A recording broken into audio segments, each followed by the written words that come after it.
Good evening, Cleveland sports fans. This is Jen B, and you are now tuned in live to the show of the land right here on IE Sports Radio, your direct feed for all that is sports.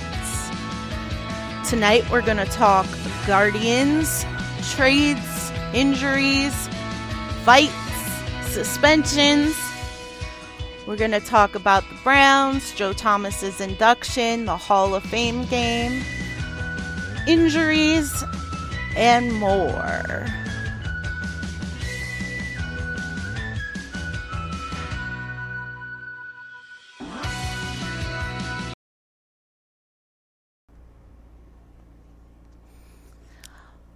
Hi, Larry.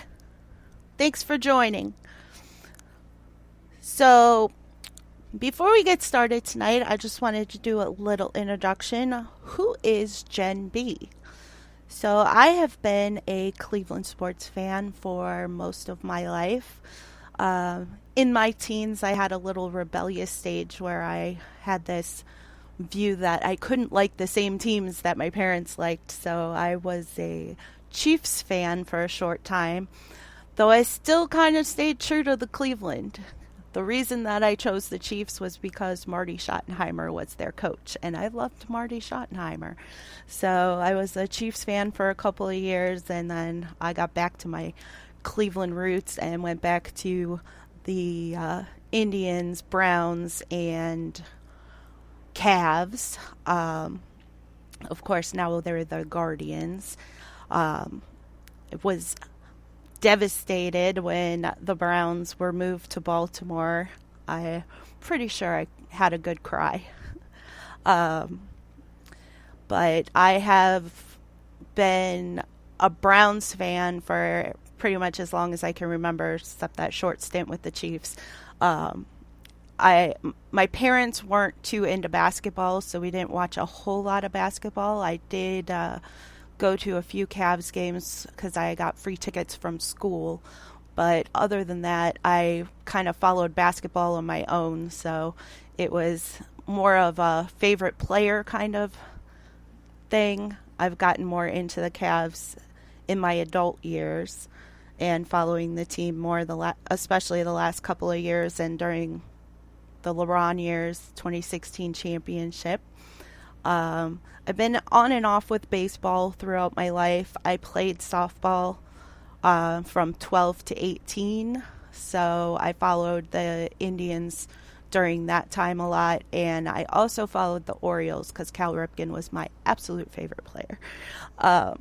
But fun story, when I was playing softball as a child, we had a outing with the league where we went to an Indians game and we got to walk around the field, and my best friend was on the team with me, and we were both obsessed with Omar Vizquel. So when we walked past the dugout, Omar Vizquel was standing in the dugout, and we both like screeched like, you know, teenage girls do, and we were like, oh my god, it's Omar, and he laughed at us. So we held that over everyone for days and days, that Omar Vizquel laughed at us.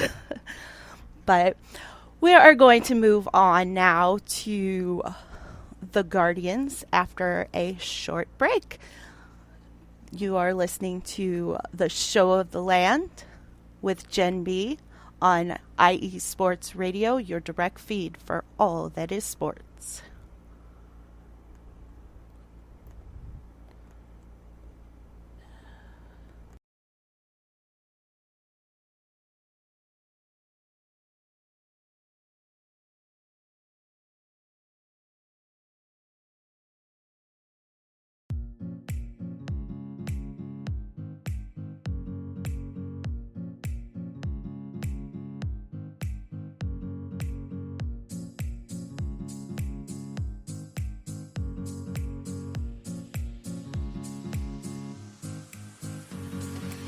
Hey there, sports fans.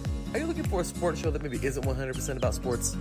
Then you might want to check out the Sports Couple Perspectives right here on IE Sports Radio, your direct feed for all that is sports. Most sports shows cover only scores and stats, and while we're not opposed to that, we dig a little deeper into sports issues and some of the hottest topics in athletics. In addition to sports, we take a journey through my neck of the woods, pop culture, with movie reviews of both sports and non-sports films. Speaking of pop culture, make sure to participate in our game nights, where we quiz each other on our specialties, and you, the listeners, can win IE Sports Radio apparel.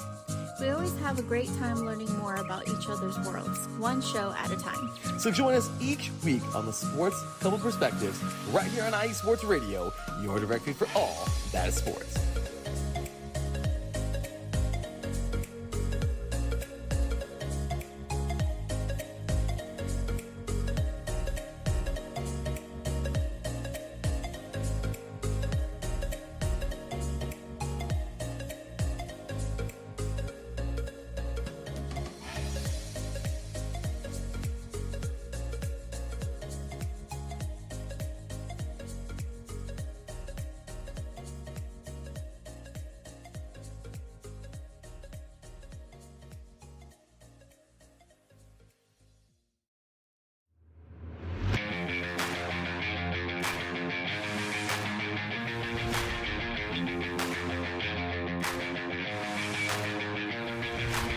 What's happening, sports fans? Are you a fan of Southern California sports? Are you looking for a show hotter than a hot summer day in California? Then look no further than the SoCal Supreme Sports Show, where I talk about all things Southern California sports. That's right, all sports teams from Southern California. From the hard-hitting tackles of the NFL, to the killer crossovers and big three-pointers of the NBA and WNBA, to the grand slams of the MLB, to the bone-chilling goals of the NHL, and to the booming kicks of the MLS, the SoCal Supreme Sports Show has it all for you. Oh, and let us not forget about the college sports as well. So join me, Taryn Rodriguez, every week here on IE Sports Radio, your direct feed for all that is sports.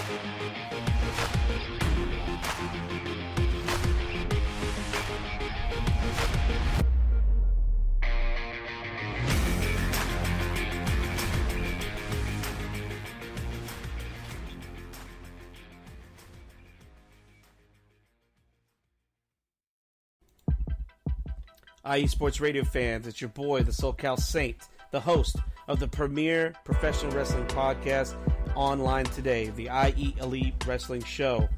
If you're a fan and have a passion for the world of professional wrestling, this is the show for you. I take you inside the ropes with all the athleticism, high-flying, and hard-hitting action, and then we take it backstage with all the backstage drama and backstabbing that goes on in the world of professional wrestling today. If something's going on in the world of professional wrestling, rest assured, the SoCal Saint knows what's going on, and he's going to let you know too.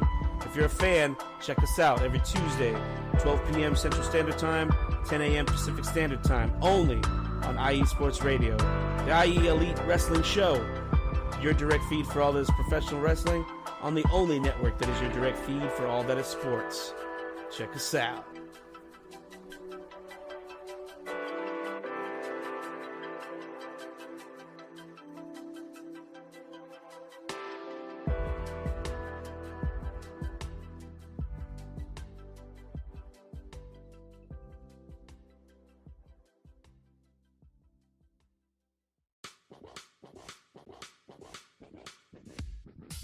Hello, sports fans. It's me, your boy Larry B, and I want to walk you through the world of sports.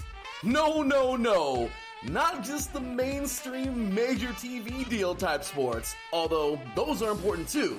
But let me be your guide for your journey of all sports, from college to the pros, the minors, and everything in between. Each week, we are talking sports galore with true diehards just like you from a hardcore fantasy week here on IE Sports Radio, your direct feed for all that is sports, and let the sports come to you.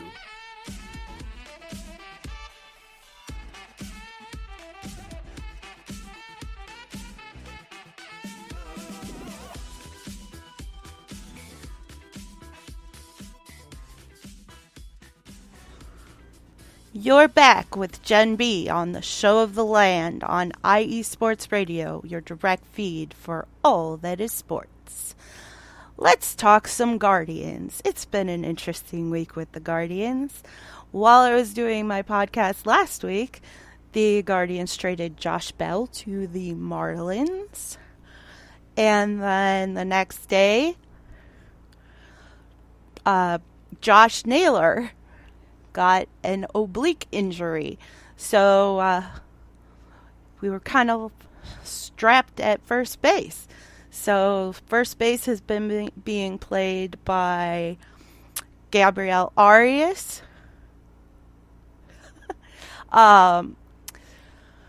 David Fry, and Cole Calhoun, who the Guardians picked up from the A's over the past week. So it's been a little interesting there. We wish Josh well and hope that he heals up and can get back to playing. I just saw a report earlier today that Josh thinks he's good to go, but coach says no. It's going to be a little while. He wants to make sure he's good to go before he's back. Larry in the chat says, I can't believe you were Chiefs week. The Guardians are crazy this season, all over the place. Yeah, I was a Chiefs geek for a little while. I was, Marcus Allen was one of my favorite running backs ever. So he played for the Chiefs at the time. Marty Schottenheimer was my favorite coach. So it just made sense at the time. But, I actually went to a Browns-Chiefs game and in Cleveland at 12 years old and got picked on. My aunt almost got in a fight at the stadium. It was pretty funny because all these drunk men were picking on a 12-year-old in her Chiefs gear. So my aunt almost came to fists. Speaking of fists, Jose Ramirez had quite an outing with the White Sox. Slides into second, jumps up, gets in Tim Anderson's face. Tim Anderson throws his glove on the ground, puts his fists up, and according to Jose Ramirez, says, "Let's fight." And he started swinging. And Jose swung back, and it took one right hook to the jaw, and Tim Anderson was on his back. After that, Tim Anderson jumped up, was having trouble walking, was being held up by two teammates, and was still trying to get back at Jose Ramirez to continue the fight. Jose Ramirez had been pulled off to the side by a couple of teammates and thought things were calming down, and then all of a sudden, everyone was back at it. Both bullpens emptied out. It was crazy. Craziest thing I can say I've ever seen in baseball. But, ended up with Jose Ramirez being ejected. Tim Anderson was ejected. Tito was ejected. The White Sox manager was ejected. Mike Sarbaugh, our third base coach, was ejected. And Emmanuel Clase, our reliever, was ejected, who wasn't even playing. So that was interesting. And then yesterday, the suspensions came down, and Jose got 3 games. Tim Anderson got 6. Both players are appealing their suspensions, so they are still playing until the appeals process is done. Tito, Sarbaugh, and Clase all got 1 game. Tito and Clase served theirs yesterday. Sarbaugh is serving his today. And the White Sox manager also got 1 game, and he served his yesterday. So it'll be interesting to see how the appeals process works out and if Jose's suspension remains at 3 games or gets reduced. But as of now, it looks like we may be without Jose for 3 days, which kind of stinks, especially since we no longer have Josh Bell and Josh Naylor is hurt. That kind of eliminates all of our strong bats. So it'll be interesting to see how Tito works that out if the suspension does hold. But we have Rocchio, who was called up from the minor leagues, who's been playing third base and shortstop. He has been doing a great job at shortstop. He is a little out of his league at third base. It's a little bit different angle for the throws to first from third, so his throws have been a little off when he plays third, but we do have a couple of other guys that can play third base. Larry says everyone got ejected. The front office got ejected. Pretty much. It was interesting. And the funniest thing was people that were at the game, you couldn't really hear it too well on TV, but people that were at the game commented on it afterwards. The first batter up after they cleared everything out was Oscar Gonzalez, and his walk-up music is the SpongeBob SquarePants theme song. So it was a brawl followed by SpongeBob. Weirdest thing ever. But as I was saying, Rocchio has been doing very well at shortstop. Yesterday, he did very well. I just completely drew a blank on who we were playing. The Poo-Poo. I don't remember who we were playing. Well, anyway, the other team's pitcher was doing very well. He was pitching a no-hitter, and Rocchio had the first 2 hits in the game. And for most of the game, the only 2 hits for the Guardians. Our pitcher, Gavin Williams, pitched amazingly. For those that don't know, he's a rookie, and he pitched 7 full innings with 1 walk, 1 hit, and 12 strikeouts. 12. Amazing.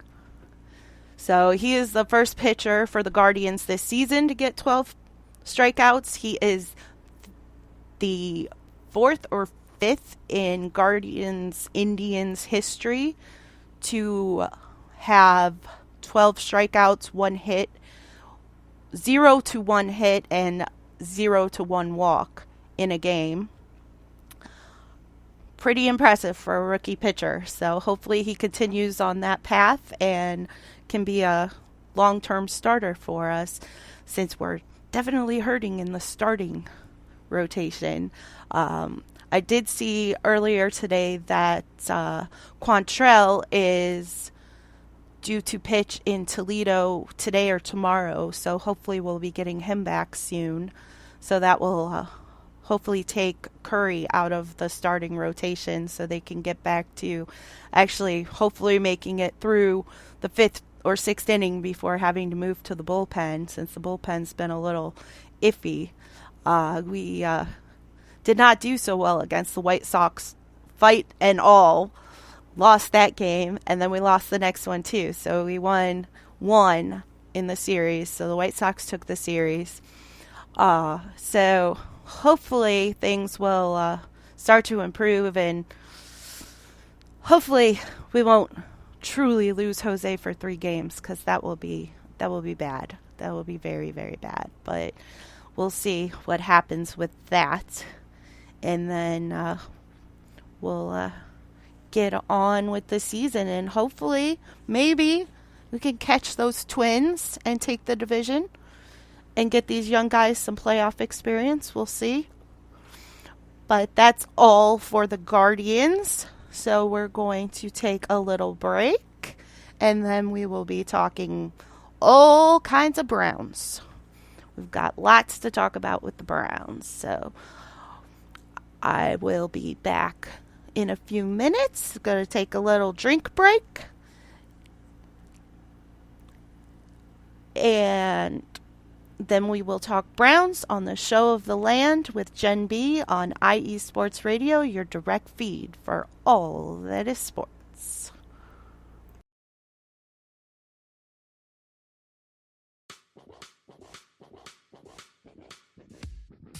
Hello, sports fans. It's me, your boy Larry B, and I want to walk you through the world of sports. No, not just the mainstream major TV deal type sports, although those are important too. But let me be your guide through your journey of all sports, from college to the pros, the minors, and everything in between.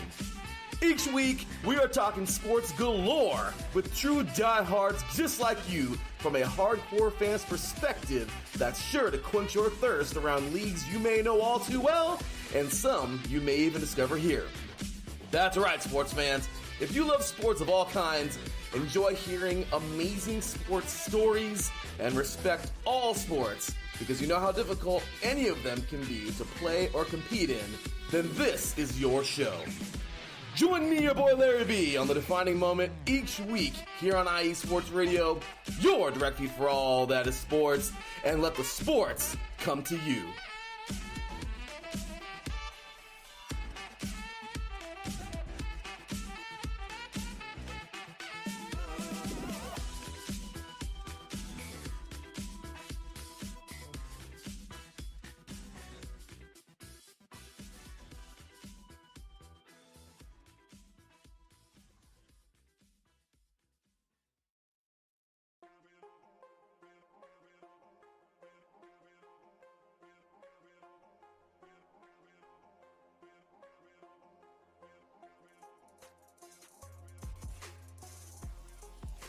Hello, ladies and sinners. Hello, sports fans around the world. Hello, IE Sports family. This is Cale Henderson, the host of IE Vegas, the Sin City Sports Show, presented by IE Sports Radio. If you folks are interested in sports in the Vegas area, if you're wanting to have a blast for 1 hour every Tuesday night from 7 p.m. Pacific Standard Time to 8 p.m. Pacific Standard Time, this is a show built for the Vegas sports fans, where we feature the Las Vegas Raiders, the Las Vegas Golden Knights, the Las Vegas Aces, and the University of Las Vegas, Nevada Rebels. Hopefully, fingers crossed, MLB team coming soon. Either way, if you folks are looking to have a blast for 1 hour each and every week, tune in Tuesday, 7 p.m. Pacific Standard Time to 8 p.m. Pacific Standard Time. If you folks are interested in Vegas sports news, go to our Twitter, at SinCities_IESR, and you can speak with me, the host, Cale Henderson, at Cale_Henderson on Twitter. At any time, be happy to reply. Always want to reach out to our fans. Again, the Sin City Sports Show, presented by IE Sports Radio, your direct feed for all that is sports.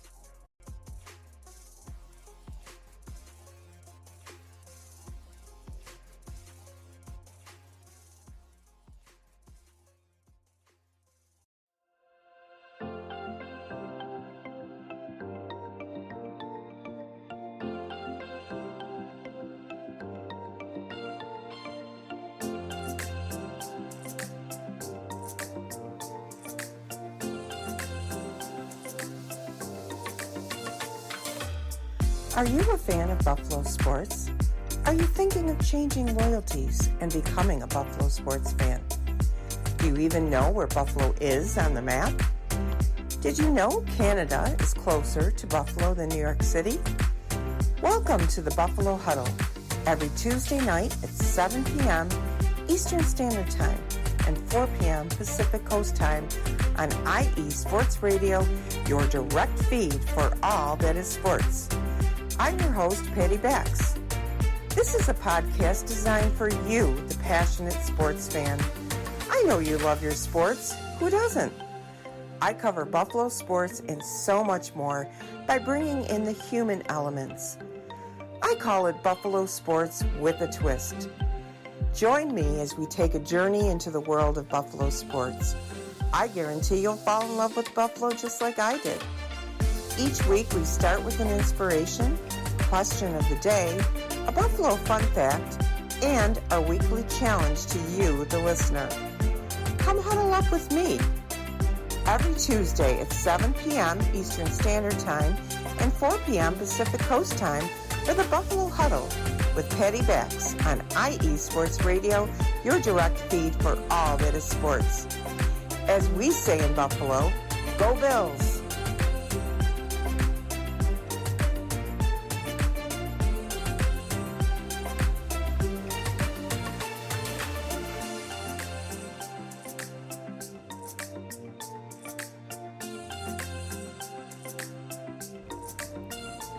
You're back with Jen B on the Show of the Land on IE Sports Radio, your direct feed for all that is sports.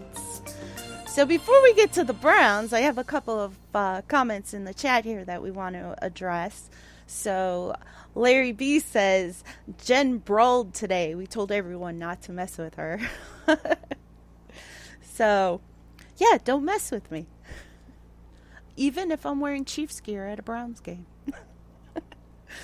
um, he also commented about the football life of Johnny Football. I have not watched it yet.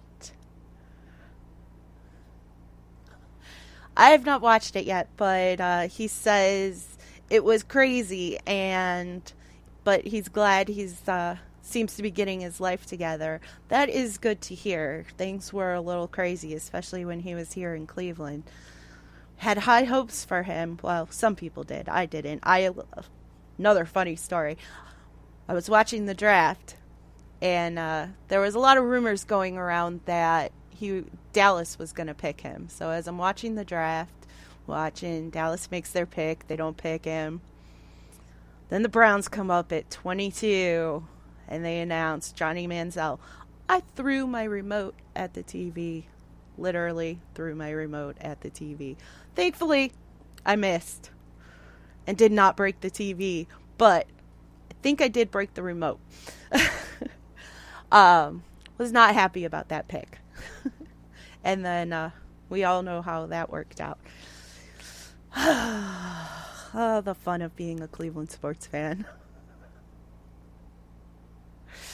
Larry says it was very well done and gets deep into his story. So that is definitely something to check out for anyone who was at some time a Johnny Manziel fan or a Browns fan. Larry says, how was that as a Browns fan? Oh, it was tumultuous. We had high hopes. He came in, he did a couple of, he had a couple of good games. So, we started getting our hopes up like, we do in Cleveland. And then things just kind of fell apart. His drinking and partying got to be too much of a distraction. He was causing issues with other teammates. Got Josh Gordon back into bad habits. Josh Gordon got suspended again. And it was just no fun. No fun at all. But that's how it's been here the last 20 some odd years. So hopefully that's about to change with Deshaun Watson. Yes, Larry says they traded up to get him. Oh, yeah. Yeah, that 22 pick for the Browns is not a good one ever. I do not ever want to see the Browns pick at 22 ever again as long as I live. If they have the 22nd pick, they need to trade it. Just be done. Don't pick. Just don't pick at 22 ever. Ever. It's so bad. So bad. But so this past weekend, Thursday. It started Thursday. So we had the Hall of Fame game on Thursday. And the Browns played the Jets. No real starters played. There were a couple here and there for the Browns who have been starters in the past, but most likely will not be starters this year. But I just saw the most recent depth chart, and Jordan Elliott is still listed as starting defensive tackle. He did play in the Hall of Fame game. Not much to write home about there. He didn't do too well. The notables during the game were the defense looked much improved under Jim Schwartz. They seemed to have much more cohesion. Everybody seemed to know what they were doing and what they were supposed to be doing and where they were supposed to be. There weren't too many coverage lapses. Of course, it was a lot of second, third, fourth, fifth practice squad players, but coverage was pretty good. They seemed to stop the run, which was something that was not so great last year. The defensive line got back to the quarterback a few times. Togiai had a deflected pass. There was at least one sack during the game, so there was some decent pressure on the quarterback. Coverage was good. We had an interception to end the game. And all in all, the defense looked pretty solid. There were a couple of big plays that the Jets got off, but that's to be expected. Penalties were kept to a minimum for the Browns. We won't talk about the Jets' penalties. That was bad. But the Browns kept the penalties to a minimum. Most of the penalties were procedural, which you expect from young players that are learning the NFL. So we had a couple of illegal formations and false starts. No delay of games, so that was impressive with two quarterbacks that haven't played much in the NFL, if at all. Kellen Mond started the game and played the entire first half at quarterback. He did okay. He did throw one interception, but other than that, he did pretty well. He marched them right down the field on the first drive, and good old Cade York missed a 49-yard field goal. And that was disappointing, but hopefully he figures out what his issue is. The good thing is his kicks are all seem to be going off to the same side, so it seems to be an issue with the way he's lining up or something. So hopefully he can figure that out and straighten out his kicks, and won't be a problem come season when the games actually count. But the only starters that really played were him, the punter, and of course, the long snapper, my favorite player, Charlie Hewlett. My husband laughs at me because I know who the long snapper is. But, he's important. You can't kick field goals or punts without a long snapper. So, he's an important part of the team. And he's my guy. My guy, Charlie. But anyway, back to the game. So we had a couple of receivers that showed some promise. Austin Watkins, who they just recently signed after the Marquise Goodwin diagnosis. And he had a touchdown and showed some flashes.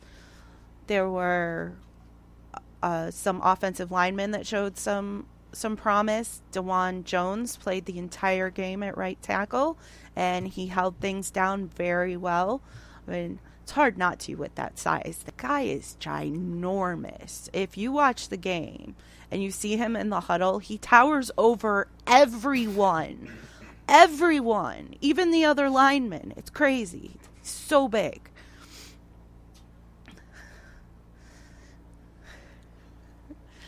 And, but he did very well. I was quite impressed. There's been some concerns about him since the draft, because there was some concern that he wasn't all in on football, but it seems like Bill Callahan is getting things done with him, and he did very well.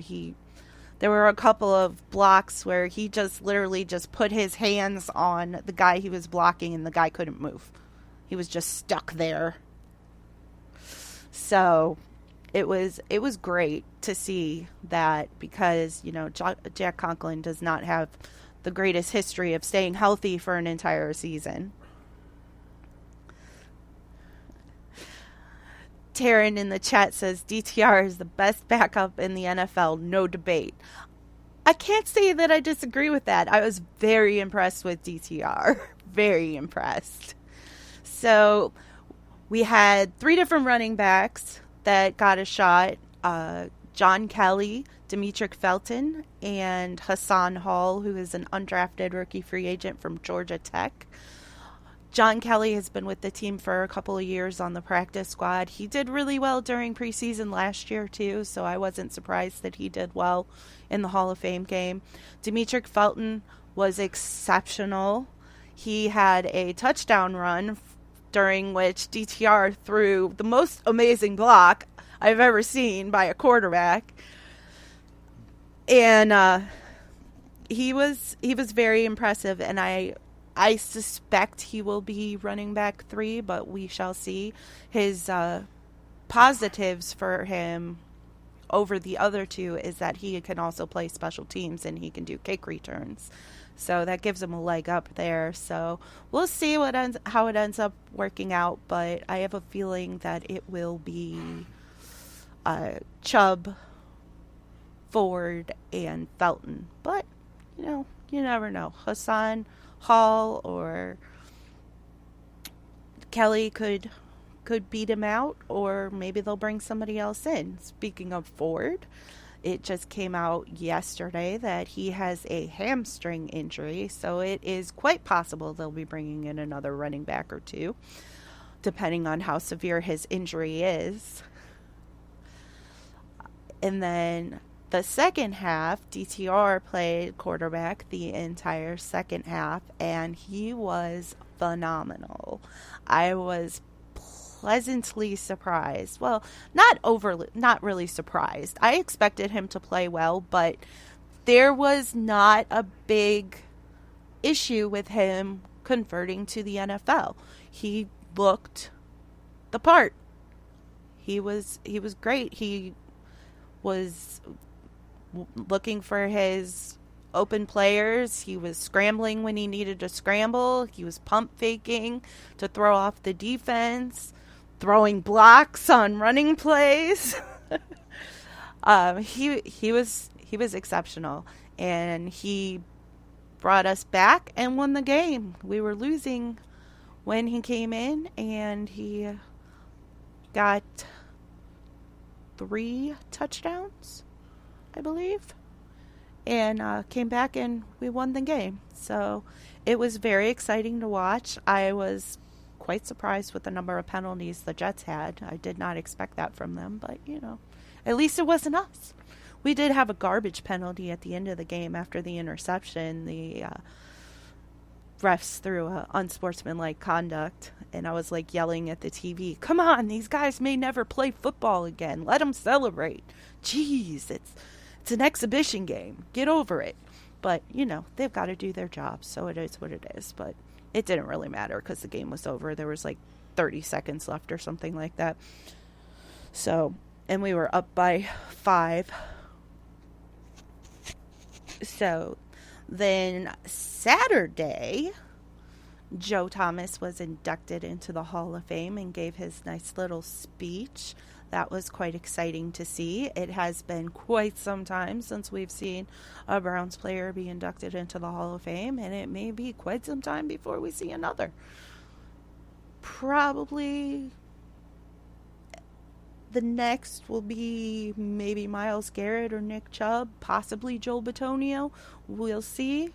But it's maybe just maybe Clay Matthews will get in. That is a possibility in the senior level that he gets in. He is well overdue. So we'll see. But, all those guys are still playing except Clay Matthews, of course. So it could be a while before we see another induction for a Browns player. But Joe's speech was very, very heartwarming and very Cleveland-centric. He thanked the fans for always counting on him and allowing him to count on them. It was a highlighted throughout the induction that he had 10,363 consecutive snaps, which is amazing for an offensive lineman to go 10,363 snaps without missing a single snap. Not one. Until his injury that ended his career. Amazing. He is Cleveland's own Iron Man. And we've had a few injuries over the last couple of days. Some notable injuries. Alex Wright and Isaiah Thomas, both defensive ends, both with knee injuries that are considered serious. I did see today that they both had arthroscopic surgery today and are expected to be available to play early season. Not really sure what early season means, but we shall find out, I'm sure. But that is more positive than the news that was coming out yesterday that they could be out like half the season. So I'm assuming early season means less than half. So that is somewhat good news. But the injuries are starting to pile up, and it's not good. But the Browns did sign another defensive end yesterday. I don't recall what his name was. I've never heard of him, but they signed some depth for the rest of training camp. Alex Wright and Isaiah Thomas played a lot on Thursday, so we don't really want Miles out there during preseason, and we don't really want Za'Darius out there too much during preseason, so we'll see what happens with that, because that leaves us really, really, really slim in the defensive end room. Defensive tackles, Siaki Ika played really well at in the Hall of Fame game. He really blocks things up. He's a big guy. DeJuan Jones is huge, like monstrous, like a giant. But Siaki Ika is a big guy, and he really fills in some holes there on the defensive line, and he did very well during the preseason game on Thursday. Nobody else really notable on the defensive line other than Togiai having a deflected pass. Alex Wright and Isaiah Thomas and Isaiah McGuire held up the edge pretty well. The defensive tackles weren't all that noticeable. Other than the run game did get stopped most of the time. There were a couple of decent runs allowed, but they also had quite a few, 2 or 3 at least, maybe 4 stops on 3rd and less than 1 and 4th and less than 1, where they kept them from getting the first down and the ball was turned over on downs. So that was good to see. That was something that never would have happened last season.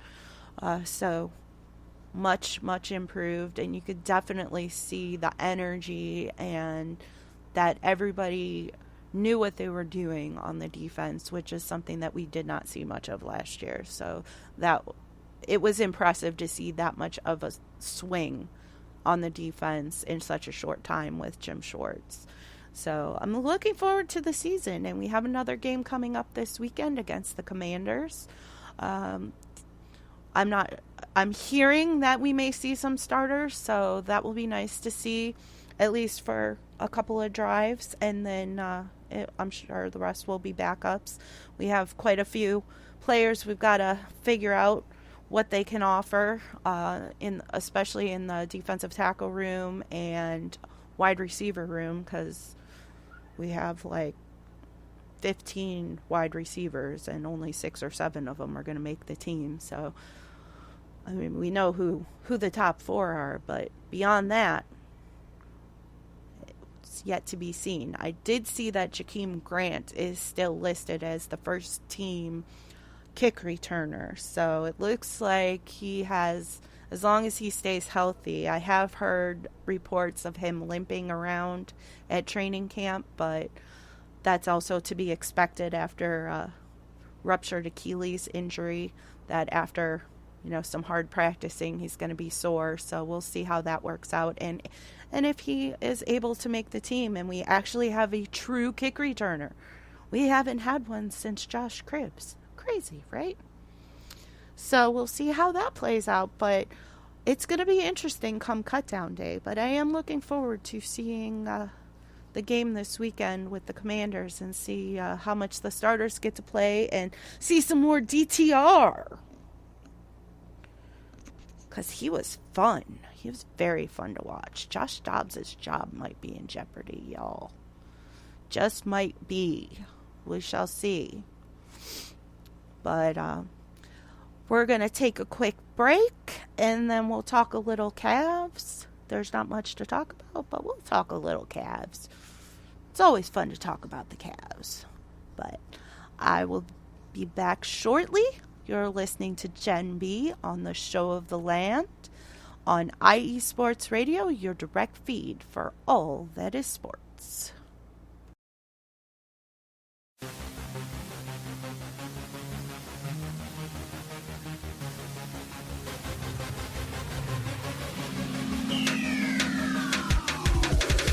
What's up, everybody? This is Taryn Rodriguez. Are you a fan of volleyball? Are you a fan of Thunder Spikes? Then I have the show for you, Set Point, where I cover NCAA men's and women's volleyball, high school boys and girls volleyball, beach volleyball, and even professional volleyball.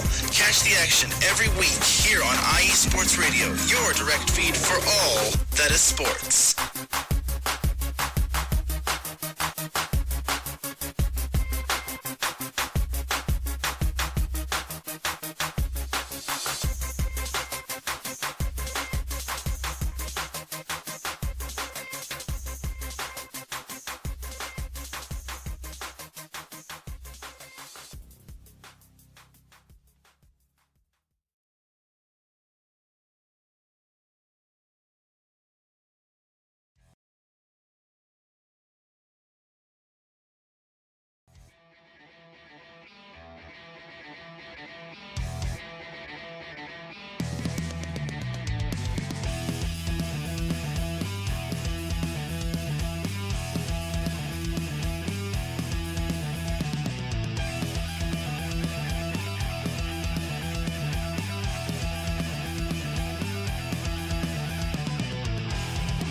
It's IE Sports Radio. It is your direct feed for all that is sports. It is Philly Sports Talk with Cash and Chris every Tuesday night right here on IE Sports Radio, your direct feed for all that is sports. Philly Sports Talk with Cash and Chris is the most comprehensive view on Philadelphia sports exclusively right here on IE Sports Radio. You know what it is, your direct feed for all that is sports. Tuesday night, IE Sports Radio, Philly Sports Talk with Cash and Chris.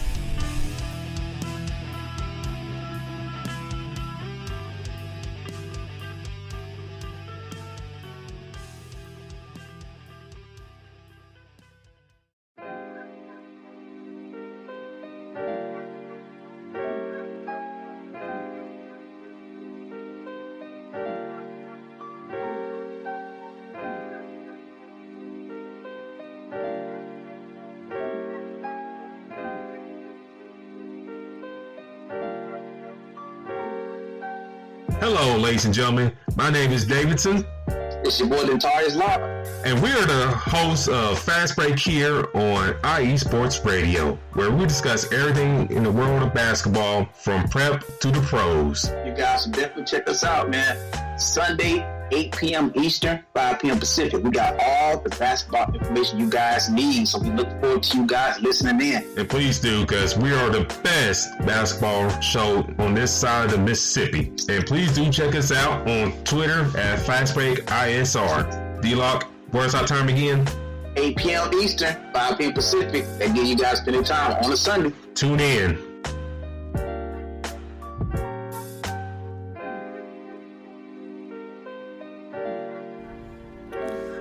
You're back with Gen E on the Show of the Land, right here on IE Sports Radio, your direct feed for all that is sports.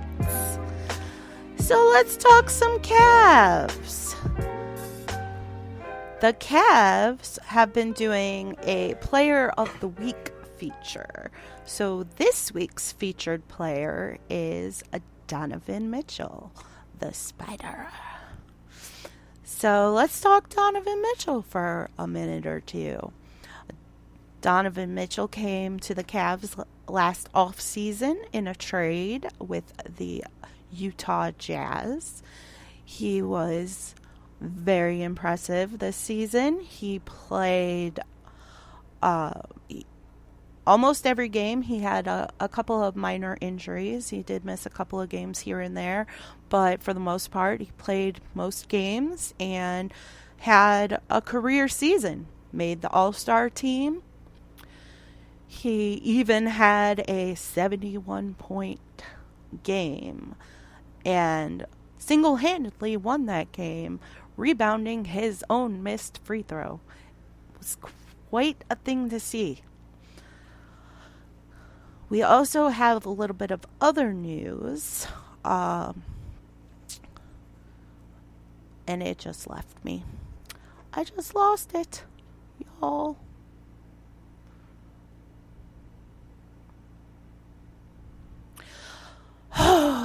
Well, I guess we'll just keep talking Donovan Mitchell then, because I just lost what I was going to say.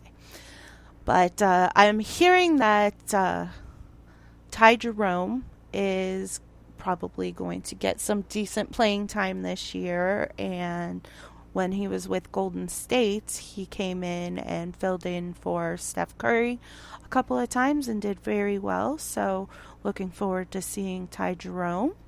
And we all love Donovan Mitchell, so can't wait to see him back on the court with our guys Darius Garland, Jared Allen, and Evan Mobley. So we'll see how things play out there. A couple more months before basketball gets started, but the Browns are coming soon. Woohoo! Larry B says the AFC North will be fun, and I have to say I agree with that. It's going to be very interesting to see how things end up playing out in the AFC North. The Browns and the Ravens are both a little bit of question marks because of some changes made in the offseason and Deshaun Watson trying to get back into playing form. So we'll see what happens with that. And then, of course, the Bengals don't know what's going on with Joe Burrow. So I'm here. Jamar Chase came out and said he doesn't care if he doesn't come back until week 5 because he wants him 100% before he comes back out on that field. So that will be interesting to see how that plays out. Me personally, I hope he's good to go by the beginning of the season, because when we play the Bengals week 1, I want them at full force, because I want to see what the Browns really have out on that field. And if we're playing some backup quarterback, who wants to see that? So I wish him well, and I hope that his recovery is going well and that he is back at it week 1. So we play the true Bengals week 1. But, if he's not, he's not. And maybe we get an easy win, and that's a great start to the season. So, it is what it is. But I would much rather play the whole team. So, back to the Cavs. So, Donovan Mitchell, everybody, he is the player of the week. And now I remember what I was going to say. Ricky Rubio is taking a mental health break.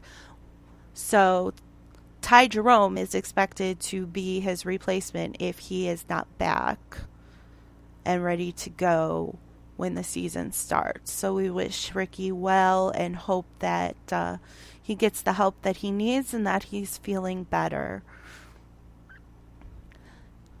But all in all, with or without Rubio, it should be an exciting season for the Cavs. I'm looking forward to seeing them play again, and hopefully they can be just as good, if not better, than last season. I'd like to see them make it a little further in the playoffs and not bomb out to the Knicks again, because that was quite disappointing. So let's hope that some of these off-season moves that they made were for the better, and that the team is even better than we expect them to be.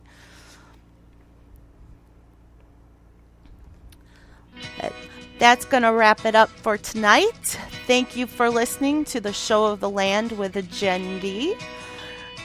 Next up is the Buffalo Huddle with Patty Box. So stay tuned for that. And have a great night, Cleveland. Thanks for listening to IE Sports Radio, your direct feed for all that is sports.